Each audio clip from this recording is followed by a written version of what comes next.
Assalamualaikum warahmatullahi wabarakatuh. Sebelumnya perkenalkan, nama saya Setio Minario, NIM 2008656.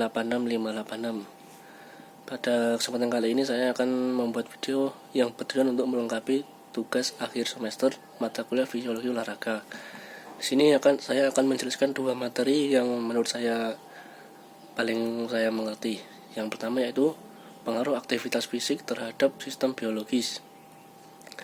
Aktivitas fisik adalah setiap pergerakan tubuh akibat aktivitas otot-otot skelet yang mengakibatkan pengeluaran energi. Aktivitas fisik terdiri dari aktivitas selama bekerja, tidur, dan pada waktu senggang. Latihan fisik yang terencana, terstruktur, dilakukan berulang-ulang, termasuk olahraga fisik, merupakan bagian dari aktivitas fisik. Aktivitas fisik yang teratur dapat meningkatkan kekuatan otot dan meningkatkan daya tahan tubuh.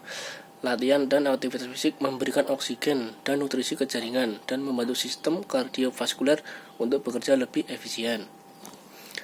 Berikut ini ada 7 pengaruh aktivitas fisik terhadap kesehatan, yaitu yang pertama memperkuat jantung, yang kedua menjaga arteri dan vena supaya dapat bekerja dengan baik, ketiga memperkuat paru-paru, 4 menurunkan kadar gula darah, 5 mengontrol berat badan, 6 mencegah kanker, 7 mengatur tekanan darah.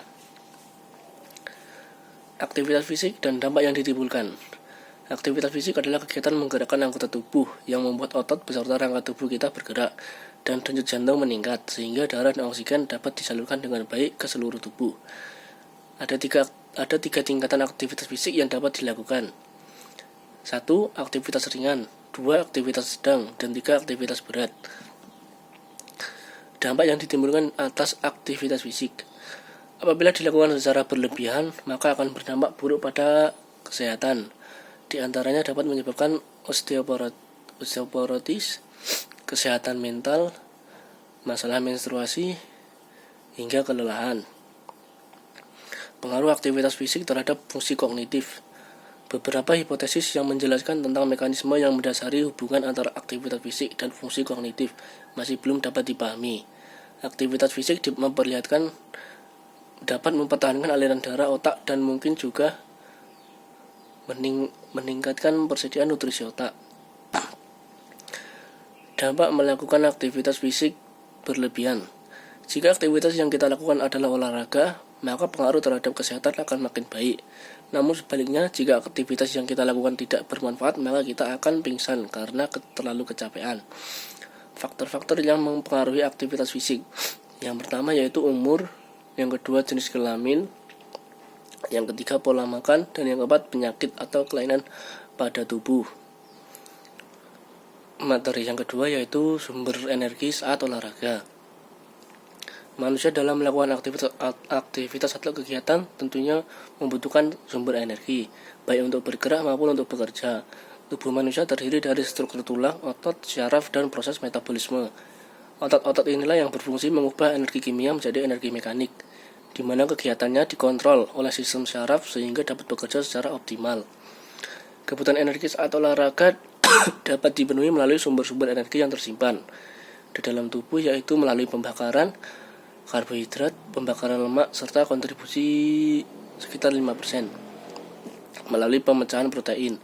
Di antara ketiganya, simpanan protein bukanlah merupakan sumber energi yang langsung dapat digunakan oleh tubuh, dan protein baru akan terpakai jika simpanan karbohidrat ataupun lemak tidak lagi mampu untuk menghasilkan yang dibutuhkan oleh tubuh.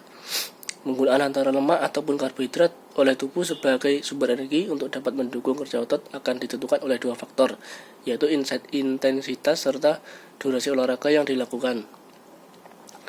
Sumber-sumber energi dalam olahraga. Yang pertama yaitu ada protein, yang kedua ada lemak, yang ketiga ada karbohidrat, dan yang keempat ada glikogen. Kecepatan produksi energi dalam olahraga. Mengkonsumsi air putih yang telah ditambahkan karbohidrat glukosa terbukti dapat membantu meningkatkan performa olahraga. Karena karbohidrat merupakan bentuk molekul yang paling sederhana, glukosa mudah diserap dan dapat cepat menyediakan energi bagi sel-sel tubuh.